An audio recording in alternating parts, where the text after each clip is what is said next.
Hola, hola, bienvenidos a este programa especial que hemos querido regalarles a ustedes en esta Navidad junto a su eminencia Cardenal Baltasar Porras para conocerlos, además Cardenal, desde el punto de vista navideño, cómo festeja usted la Navidad y además lo que significa para los venezolanos y quienes tengan la oportunidad de ver este programa, este tiempo festivo, más allá de las luces, del arbolito, de Santa Claus, del Niño Jesús, sino el significado de inicio, de origen. Y queríamos consultarle, Cardenal, en primer lugar, cómo el Cardenal Baltasar Porras asume este tiempo de Adviento, este tiempo de preparación, para nada más y nada menos recibir al Salvador del mundo. Bienvenido.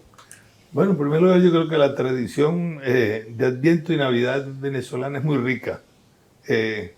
Creo que enriquece también a lo que es la tradición católica, digamos, en el mundo entero. Y por eso, desde niño, yo siento que recibí, digamos, esa tradición como monaguillo en Santa Teresa, aquí en Caracas, participando en las misas de aguinaldo, en el arreglo de las casas, también por mi tradición paterna andina, pues el pesebre es algo absolutamente necesario, digamos.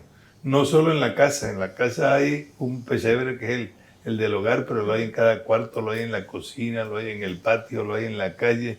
Y bueno, creo que lo he vivido y después, gracias al estudio de la teología de la Iglesia venezolana, el tiempo más bello y más hermoso que hay es el del Adviento y la Navidad, porque además tiene una relación muy directa con la cotidianidad y con el sentido de lo que es la fragilidad de la vida y cómo la fe cristiana se afianza en la fragilidad de un niño que nace, no de un Dios todopoderoso que lo puede y arrastra todo, y por eso la enorme belleza que tiene este tiempo. Ahora, Cardenal, para usted, desde el punto de vista personal, ¿cómo definiría la Navidad?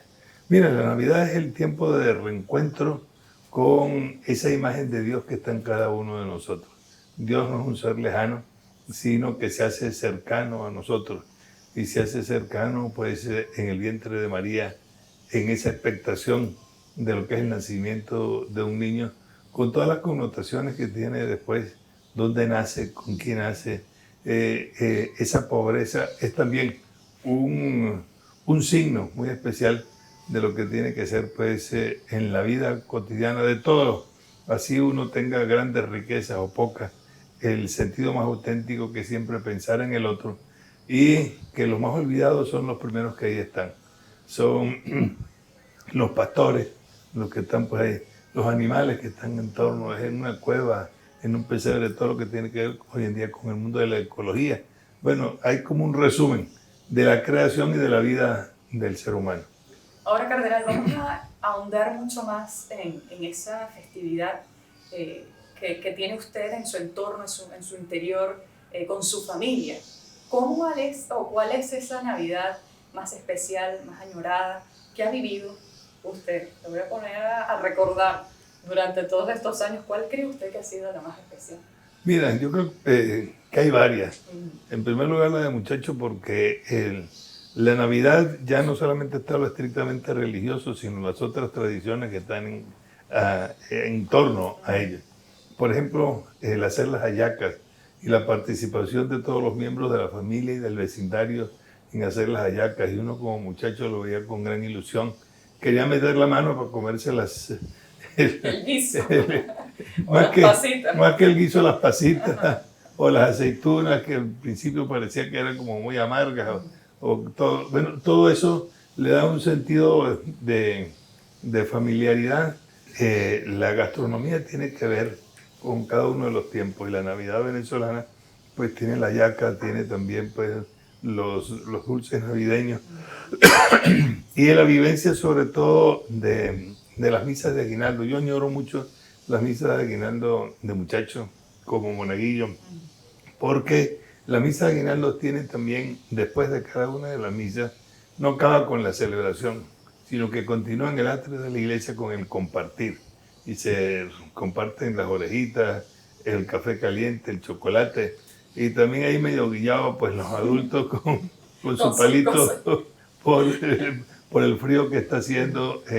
Lo que era salir a patinar fue una tradición muy caraqueña. Entonces nosotros terminamos la misa de aguinaldo, que entonces era a las 4:30 de la mañana, y después Monseñor Carrillo nos mandaba a irnos a patinar a Los Caobos, y salíamos patinando desde la iglesia de Santa Teresa hasta lo que era el Parque de Los Caobos. Entonces era una vivencia de verdad muy rica y muy completa en los distintos aspectos de la vida. No, y sé además que usted es un gran promotor de las misas de aguinaldo, además que las disfruta muchísimo, ya lo vamos a ver seguramente próximamente allí, aupándolas y invitando a todos a vivirlas. Bueno, y es porque en mi época de recién ordenado sacerdote en el llano guariqueño, en Calabozo, en esos años 70 se había como perdido la tradición tan fuerte, y renovarla, salir con el grupo musical casa en casa a cantar aguinaldos y a cantar parrandas delante del nacimiento de los pesebres de cada una de las casas, le daba también un sentido muy bello pues, y hermoso a la fiesta. A ver, ahora vamos a jugar un poco con los sentidos, cardenal.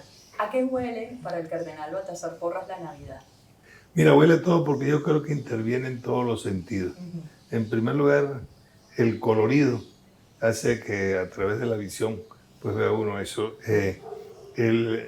Con el oído, todo lo que es la música navideña, los típicos aguinaldos navideños, la parranda pues navideña. Por supuesto que también con el olfato y el gusto, las hallacas y los dulces y todo lo que son los pastelitos, pues todo eso es de verdad una vivencia muy humana y muy cercana, y la fe se construye es desde lo cotidiano, desde lo sencillo, desde lo que a veces nos pasa desapercibido. Yo creo que por eso en la Navidad, y a ello se une también el sentido de familiaridad. Uno en el tiempo de Navidad como que necesita perdonar y ser perdonado y encontrarse no para pelear o discutir, sino para compartir.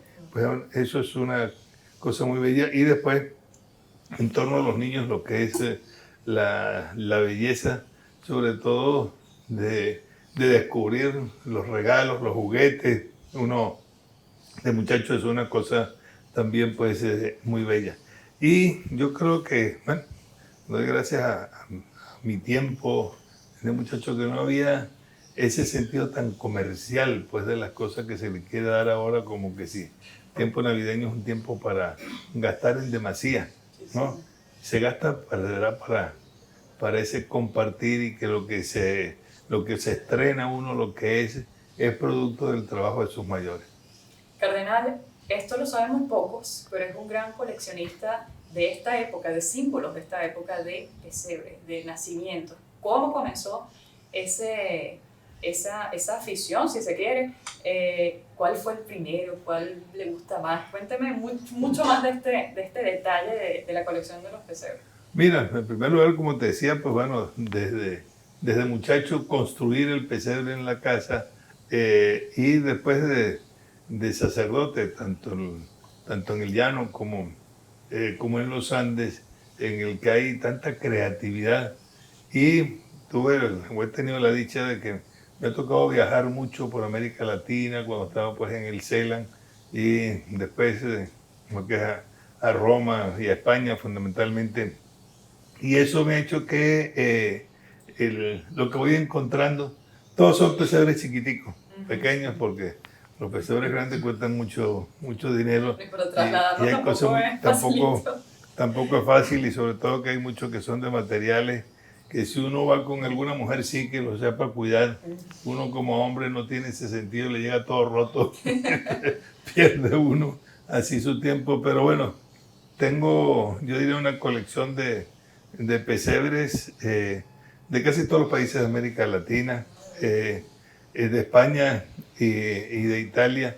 Y después en España y Italia, que se consiguen mucho las imitaciones que hay hoy en día de los pesebres africanos o asiáticos. Entonces hay una diversidad pues, muy grande, y bueno, la colección mía está cerca de los 200 pesebres. que lo hemos hecho en alguna exposición en el Museo Diocesano en Mérida. Y después también porque aquí, sobre todo en el centro de Caracas, las parroquias antiguas de Caracas, lo que eran los pesebres en Navidad y los monumentos en Semana Santa han sido, de verdad, una joya, fueron una joya. Y entonces pasear y ver la diversidad y la distinta expresión de las culturas. Y pensemos una cosa, que imitamos, como no, que si la nieve, que si esto, que si lo otro, pero hay que ver la cantidad de elementos propios de la cultura venezolana que hay en los pesebres, con la creatividad de nuestras madres, de nuestras abuelas, de todas las personas pues, que intervienen en la confección de un pesebre. ¿Y estos cerca de 200 pesebres están en Mérida entonces? La mayoría están en Mérida, pero aquí en Caracas también tengo unos cuantos, aquí mismo en la casa hay más de uno, y algunos que los tiene escondidos por ahí la hermana Ana María. porque son de colección, son delicados. No, porque no le gusta que si es más feo, que si es más bonito. Yo creo que... Claro, pero lo curioso es eso, que cada cultura le imprime el detalle propio de cada región. Y cada uno le ve pues la cara a San José o a la Virgen o al niño. Unos niños que chiquiticos, otros son regordetes, imitación de una cosa a otra. Pues bueno, yo creo que todo eso tiene su belleza. Claro que sí. Ahora, cardenal, ¿para qué debería servir esta época entre nosotros? Además que estos últimos años han surgido guerras que se pudiera decir que sorprenden en esta época, en el caso de Europa, y que por supuesto compete al mundo, entre otras situaciones, y además nuestro país no escapa de ello. ¿Para qué debería servir esta época entre nosotros? Mira, tiene que servir en primer lugar para el reencuentro y para lo que es el sentido de la fraternidad, y que todo lo bueno que nosotros hacemos sí nace del afecto y del amor. Lo que nace por obligación no sirve. Y esto yo creo que es uno de los grandes aportes que América Latina le da a la iglesia entera. Y por eso el Papa Francisco nos escribió hace unos 2 o 3 años, pues también lo que fue su descripción del pesebre. ¿Qué elementos son los que están allí? ¿Qué significado tiene cada uno de ellos?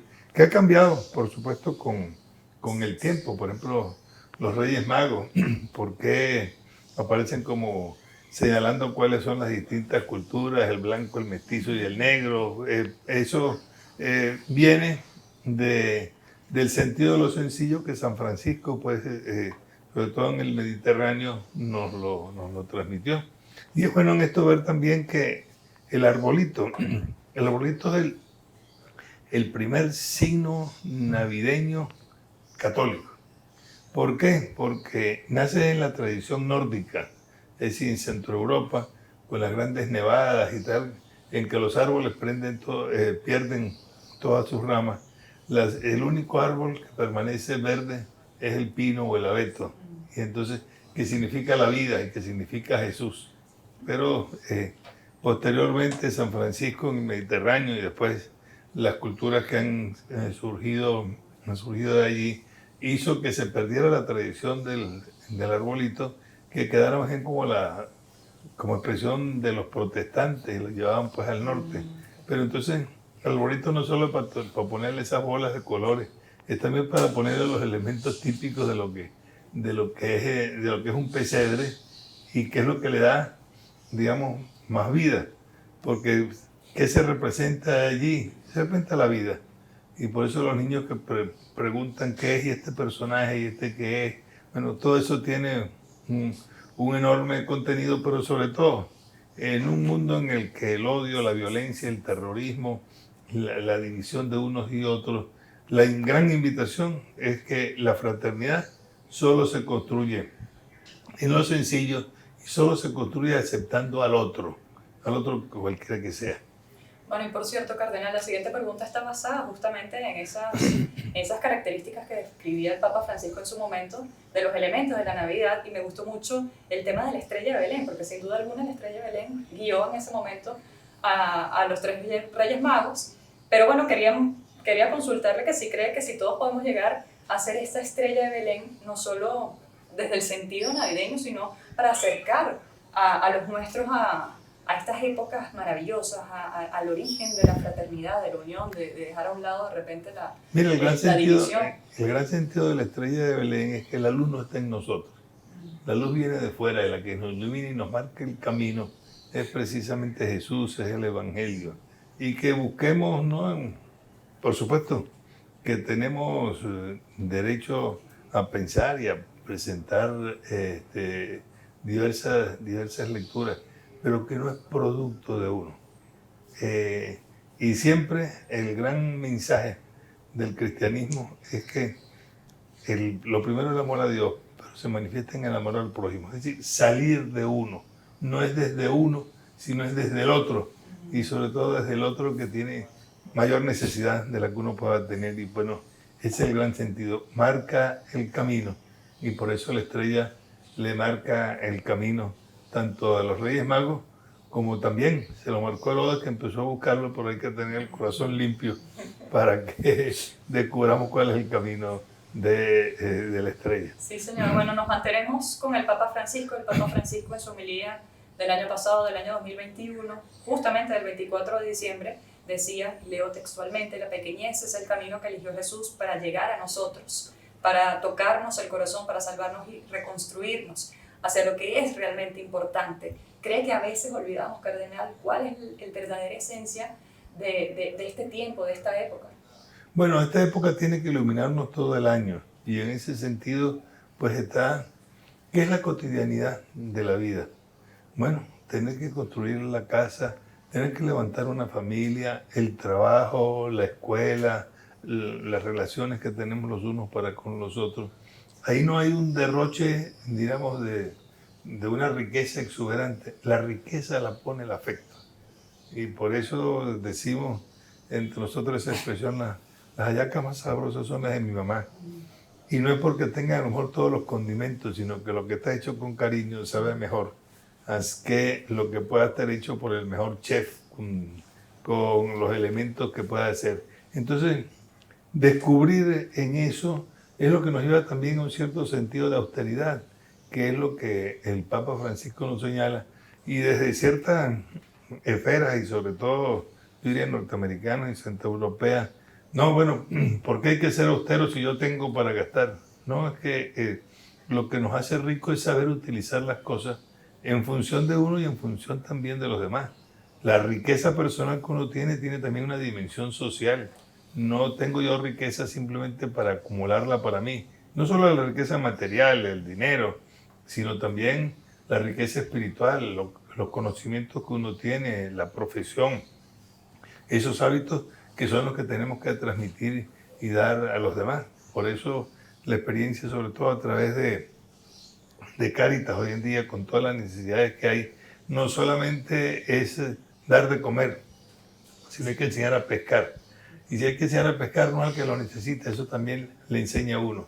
Es decir, el aprendizaje de un oficio, la capacidad que uno tiene de tantas cosas.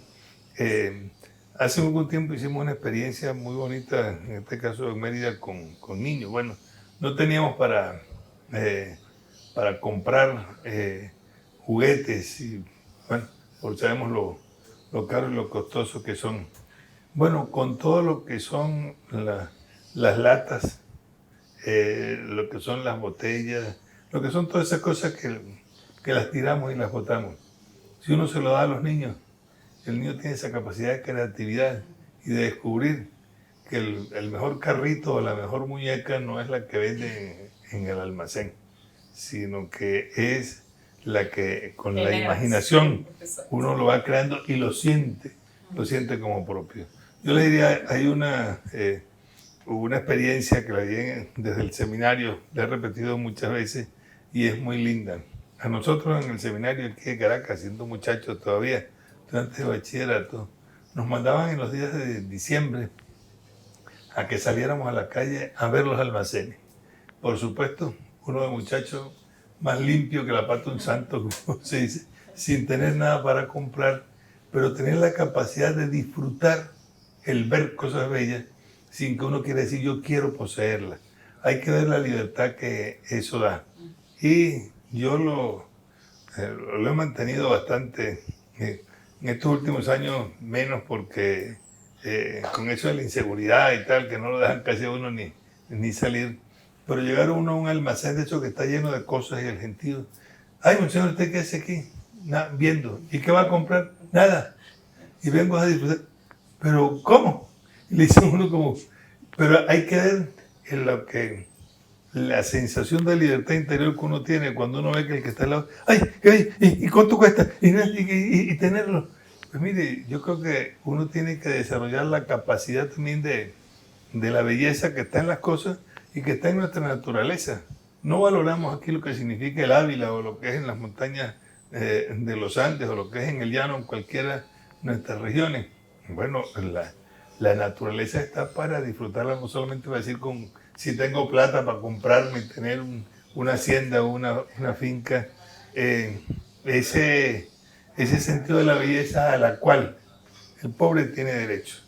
La pobreza no está reñida con la belleza y por eso sobre todo nuestras madres nos dan el ejemplo de tener las cosas limpias, sencillas, bonitas, de poner una florecita, de un mantelito que se ha guardado pero que solo se saca cuando vienen los hijos, cuando vienen los nietos, cuando hay un acontecimiento. Bueno, eso es lo que le da sentido a la vida. Cardenal, hay gente que seguramente va a pasar estas Navidades con su familia, con sus seres queridos, pero la realidad, además de nuestro país y de muchos otros, es que hay familias separadas por el éxodo, por la situación que viven en cada nación, sobre todo en nuestro país. Personas que además han perdido seres queridos porque así lo ha querido la vida o por circunstancias de violencia. Hay gente que necesita avivar la esperanza, el sentido de la vida, y en esta época algunas veces suelen hasta apagarse esas ganas. ¿Qué les dice a esas personas que tienen familiares afuera o han perdido su familia el sentido que le pueden dar a la Navidad? Mira, tenemos que dársela, sobre todo sabiendo que tenemos que salir de nosotros mismos. Por eso en este tiempo navideño, en la mayoría de las parroquias, los conjuntos salen y visitan los hospitales, los ancianatos, en un sector, bien sea de edificios, de urbanizaciones o de barrios, visitar a los enfermos, visitar a la gente que está sola. Todos necesitamos alegrar y que nos alegren pues también la vida, sin buscar nada a cambio, sin ir a cobrar, pues el que llegaron aquí cantaron 2 canciones y tal, y cuando mucho a lo mejor unos caramelos para los niños que están ahí alrededor. Hay que ver lo que eso significa, pues eso nos obliga a salir de nosotros mismos y ese tipo de experiencia, y que entonces también todo lo que sabemos que se está haciendo, la necesidad de búsqueda de medicamentos, de ropa, de juguetes también pues para los niños, pero que no sea solo dar a regalar, yo regalo porque yo tengo y le doy al que no tiene. No, tiene que haber otro sentido mayor de una especie, digamos, de competencia para que uno lo merezca y que no se acostumbre uno de niños que todo es regalado. No, todo cuesta, y ese esfuerzo que se hace y esas expresiones tan bellas que hay con los niños en esta época, lo que uno no aprende de niños después de viejo, no, árbol que nace torcido nunca su rama endereza, ¿no? Pues eso es una realidad en la vida, y este tiempo es el que nos favorece mucho más a eso. Cardenal, ¿ha tenido, vamos a aligerar un poco ya para finalizar, ¿ha tenido algún peso en usted llevar el nombre de uno de los 3 Reyes Magos? ¿Cómo ha sido esa experiencia de llamarse Baltasar? Pues sí, yo ¿Forma de alguna manera?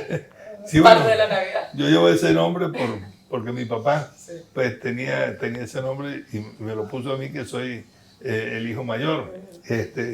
Lo bueno entonces es que uno quería que le celebraran el 24 y también el 6 de enero.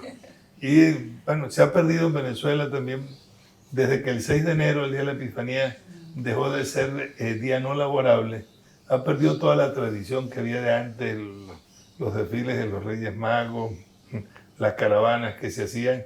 Se conserva todavía pues en algunos sitios y sigue siendo el tiempo navideño el tiempo más largo, y por lo menos en Venezuela, porque primero están antes de la Navidad las misas de aguinaldo, pero tenemos después también lo que son las paraduras del niño, lo que son las posadas. lo que son los sanbenitos, sobre todo en el occidente del país.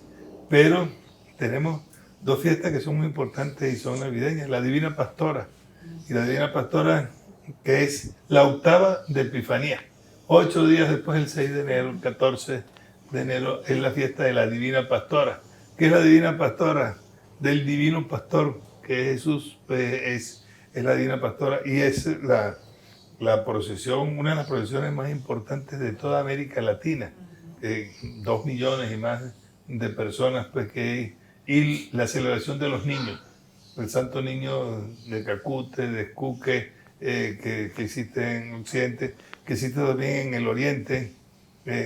La única parroquia de San Baltasar, que también existe, y está en Cumanacoa, en Oriente, y es una fiesta muy bella también.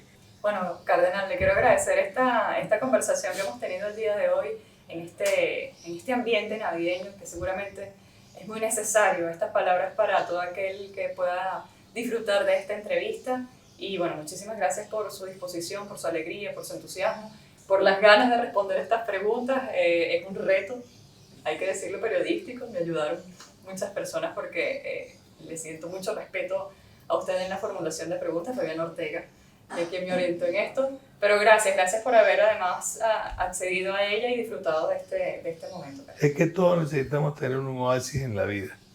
Vamos transitando por el desierto y necesitamos el momento de descanso, y el momento de descanso no es para mí solo, es para compartir en paz, en serenidad y en lo poco o lo mucho que se tenga, pues disfrutarlo entre todos. Eso es el tiempo del Adviento y de la vida. Bueno, la bendición, Carlos. Bueno, pues que el Señor nos bendiga. Yo digo, como uno de los villancicos más bellos y más hermosos, pues que estoy un poco malo la garganta. Me lo debe.